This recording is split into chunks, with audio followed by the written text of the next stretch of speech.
안녕하세요. 잘하는 공부, 잘나가는 공부방 잘공입니다. 오늘의 주제는 초보 공부방 선생님이 하기 쉬운 실수에 대해서 한번 이야기 나눠보려고 합니다.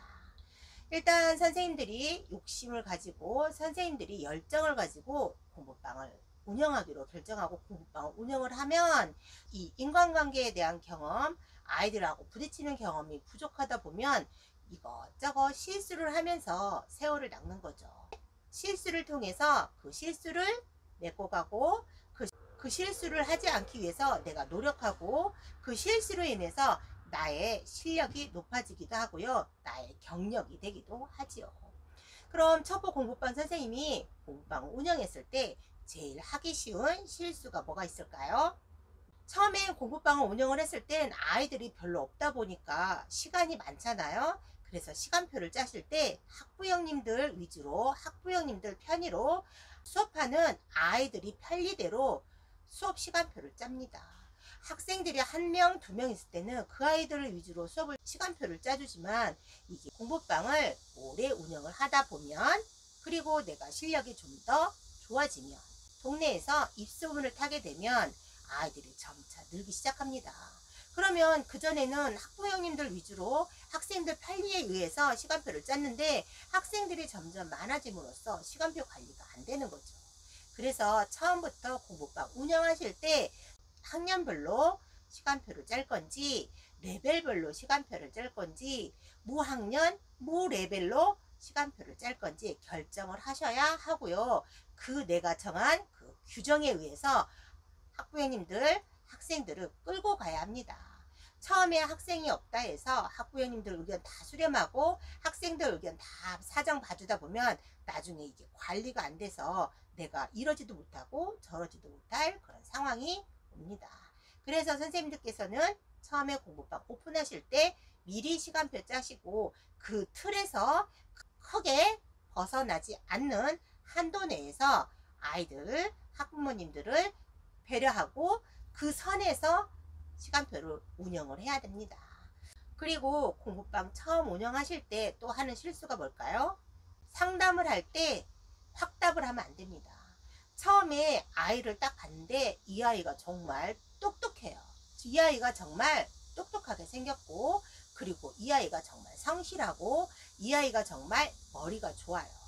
그리고 공부도 잘해요. 모든 선생님들은 그 아이 탐냅니다. 똑똑하지, 성실하지, 야무지지, 머리도 좋지.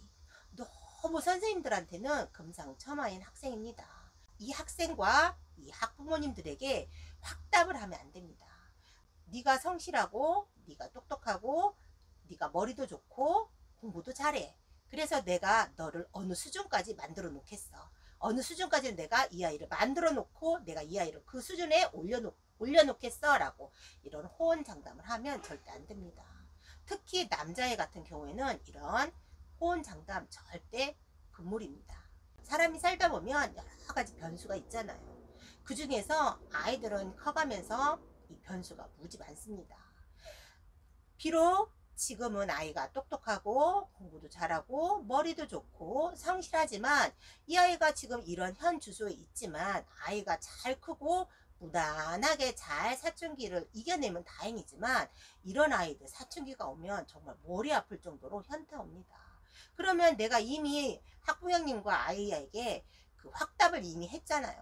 그래서 잘 가고 있는데 이 아이가 갑자기 사춘기가 왔어. 이 아이가 마음에 변화가 왔어. 이 환경에 변수가 생겼어. 그러면 내가 했던 계획대로 가지 못하는 거죠. 그러다 보면 옆으로 새기도 하고 둘러가기도 하고 돌아가기도 하고 이런 상황이 많습니다. 그런 상황에 직면하다 보면 내가 호언장담했던 이 상황을 만들어주지 못할 경우도 있습니다. 그래서 학부형님하고 학생들하고 상담을 할 때는 호언장담은 금물이고요.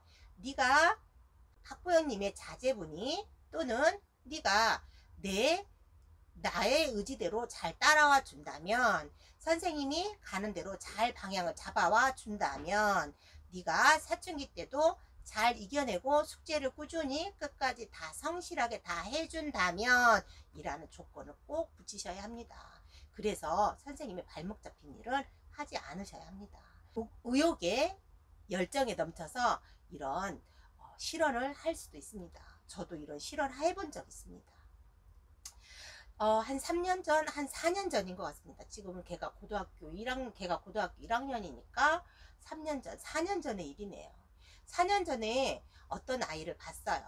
둘째가 여기 잘공 공부방에 다녔는데 큰애는 다른 영어학원 다니고 있었거든요.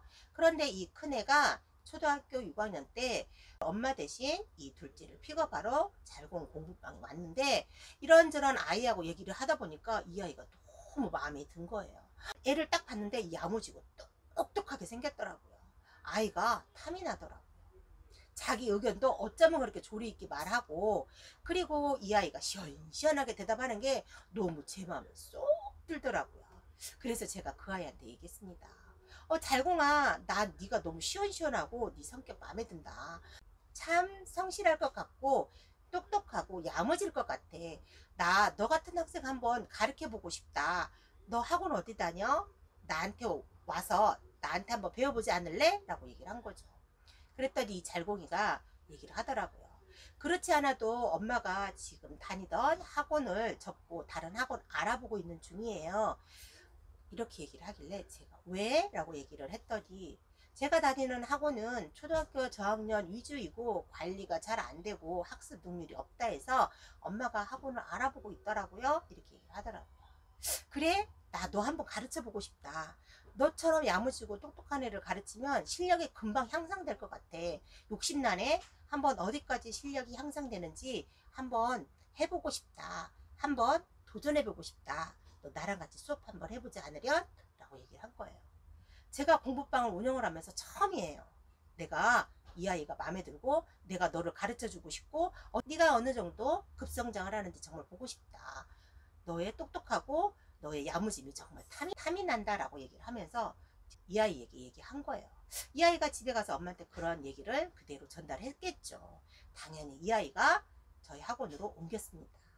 그런데 한 1년은 그래도 한 1년은 열심히 한 것 같아요. 한 1년 동안은 그래도 내가 시키는 대로 내가 해주는 대로 잘 받아먹고 잘 따라오더라고요. 성장이 당연히 쑥쑥쑥 올라가지요. 그런데 이 아이가 갑자기 중학교를 들어가기 3월부터 사춘기가 오기 시작합니다. 사춘기가 오니까 이 아이가 급변하기 시작하는 거예요. 와, 남자애들 사춘기 한번 오면 이 아이가 그 아이 맞아? 내가 본 그 아이 아닌데? 눈빛이 달라져요. 말하는 투도 달라져요. 내가 1년 전에 봤던 그 아이의 눈빛이 아니고요. 내가 1년 전에 봤던 그 아이의 성향이 아닌 거예요. 완전히 눈빛도 말도 행동도 180도로 확 바뀌어버린 거예요. 아무리 내가 대시하고 아무리 내가 뭐를 해주려고 해도 따라오지를 못하는 거예요. 그래서 한 1년은 좀 제가 시키는 대로 잘 따라와 주더니 한 사춘기가 오고 2년 동안은 그냥 가방만 들고 왔다 갔다 하는 시기예요. 아무리 얘기를 해도 철벽이고요. 아무리 설득을 해도 귀뚱이 들어가지가 않는 거죠. 그래서 제가 이 아이한테도 얘기를 했고 어머니한테도 제가 얘기를 했습니다. 잘공아, 어머니 죄송합니다. 제가 잘공이한테도 얘기했어요. 잘공아, 내가 너한테 너무 미안하다. 나는 내가 너를 처음 봤을 때 네가 너무 내가 물어보는 말에 대해서 너무 대답도 잘하고 말도 시원시원 잘하고 그리고 너무 똑똑하고 야무져서 너 같은 아이들을 가르칠 때 어느 정도 성장을 하는지 너무 보고 싶어서 내가 너 나한테 오라고 했는데 지금에 와서 보니까 내가 후회스럽다. 내가 너를 괜히 오라 했나 봐. 나도 힘들고 너도 힘들고 실력이 올라가다가 이 정체되어 있으니까 내가 너를 보는데 네 엄마를 보는데 너무 내가 죄인 같다. 괜히 내가 너를 불렀나 봐. 미안해 잘공아 라고 사과를 했어요. 제가 어머니한테도 제가 급사과를 했습니다. 어머니 죄송합니다. 제가 잘공이를 잘 할 수 있으리라고 생각을 했는데 이 복병이 있었네요. 이 사춘기라는 복병 때문에 제가 졌습니다. 제가 그래서 아이 성장을 많이 올리지 못했습니다. 죄송합니다. 라고 제가 급사과를 한 거죠. 처음이었습니다.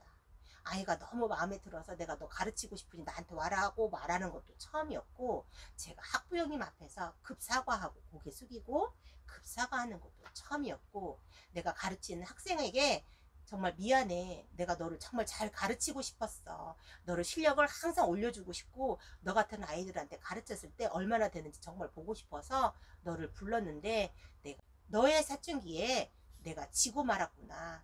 내가 네 실력을 더 이상 높여주지 못해서 미안해. 라고 제가 그 잘공이한테도 급 사과를 했습니다. 여러분들은 이런 실수 절대 하지 마세요. 제가 이렇게 급사과를 했을 때 그 학부모님이 그래도 인품이 있으시고 그래도 인성이 좀 있으셔서 저한테 죄송하다고 하더라고요. 아니에요 선생님, 제 아이가 사춘기가 와서 저도 어찌할 바를 모르고 있었는데 그나마 선생님이 계셔서 우리 아이가 선생님을 믿고 잘 따라준 것만도 저는 감사하게 생각해요.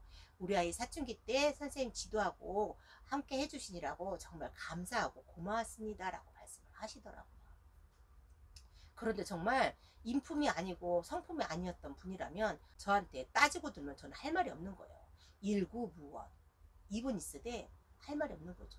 아니 선생님이 만들어준다 했잖아. 아니 선생님이 어떻게 해준다 했잖아. 그래서 내 아이 보냈더니 왜 실력이 안 올라가? 왜 우리 아이 이러고 있는 거야? 이렇게 따져버리면 저는 할 말이 없는 거죠. 아니 저는 열심히 하고 싶었는데 아이가 갑자기 사춘기가 오면서 숙제도 안 해오고 수업 시간에 집중도 안 하고 맨날 다른 생각하고 있고 다른 세계에서 머물다 있다 보니 제가 못했습니다 라고 말할 수는 있지만 그것 또한 변명이잖아요. 그렇죠? 여러분들은 이런 실수 절대 없으시길 바랍니다. 절대 학부형과 학생에게 확답, 호언장담 하지 마시고 항상 변수를 얘기를 하시고 그 변수가 없을 때는 이렇게 해줄 수 있다라는 두 가지 방안 대책을 마련하고 제시를 해야 된다고 제가 그때 느꼈습니다. 아, 그래서 의사들이 수술을 할 때 꼭 그 나쁜 상황이 벌어졌을 때 얘기를 먼저 꺼내서 사인을 받는구나 라는 생각을 했습니다. 의사들이 수술을 할 때 꼭 그 환자의 보호자들한테 사인을 받고 거기에 대해서 항상 최악의 상황을 설명을 하잖아요. 그래서 그 최악의 상황이 되었을 때 그 의사들이 그 자기 책임을 회피하고 자기의 면죄부를 받기 위해서 그 최악의 상황을 얘기하고 사인을 받고 수술을 하잖아요. 그 이유를 알았습니다.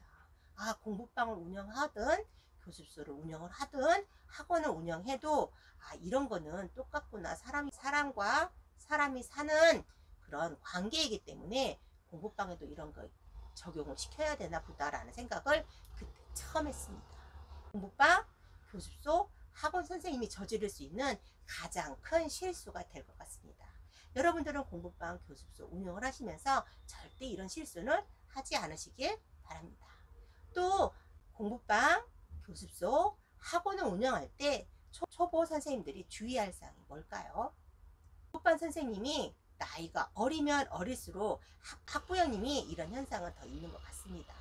항상 내가 공부방을 운영하기에 내가 공부방의 주인으로서 내가 공부방을 운영하는 운영자로서 CEO로서 먼저 주도권을 내가 잡는 거죠.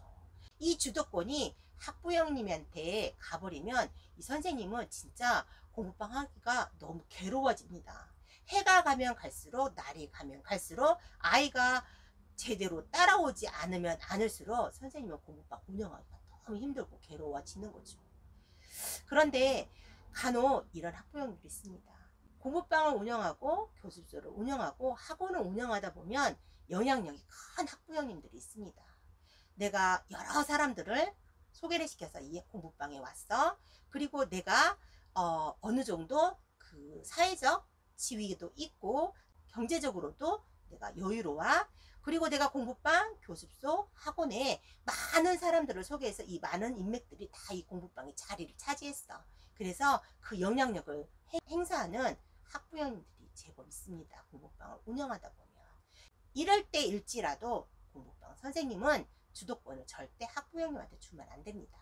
그럼 공부방 운영 힘들어지고요. 공부방 선생님 날이 갈수록 괴로워집니다. 비록 이런 상황일지라도 항상 주도권은 선생님이 잡아야 되고요. 그리고 이 공부방 운영하는 CEO로서 잘 단호하고 굳건하게 공부방을 이끌어가야 내가 이 아이들을 잘 관리하고 케어할 수 있습니다. 또한 아이들 뿐만 아니라 이 공부방에 다니는 학부모님들도 잘 케어할 수 있고 리더할 수 있는 오너가 될 수 있습니다. 오늘 제가 말씀드린 영상 잘 한번 생각해 보시고 숙지해 보시고 한번 나를 돌아보고 나를 점검해 보는 시간 가져보는 건 어떨까요? 오늘 또 날씨가 무지 더울 것 같습니다. 찜통 더위에 건강 유의하시고 또 우리 활기찬 에너지로 밝은 에너지로 아이들에게 나눠줄 수 있는 그런 선생님이 되어보도록 이렇게 보는 건 어떨까요? 자, 우리 그런 힘, 에너지를 받을 수 있는 화이팅 구호 외치고 오늘 하루 활기차게 시작해 봅시다. 오늘도 화이팅! 잘하는 공부, 잘 나가는 공부방 잘공이었습니다. 감사합니다.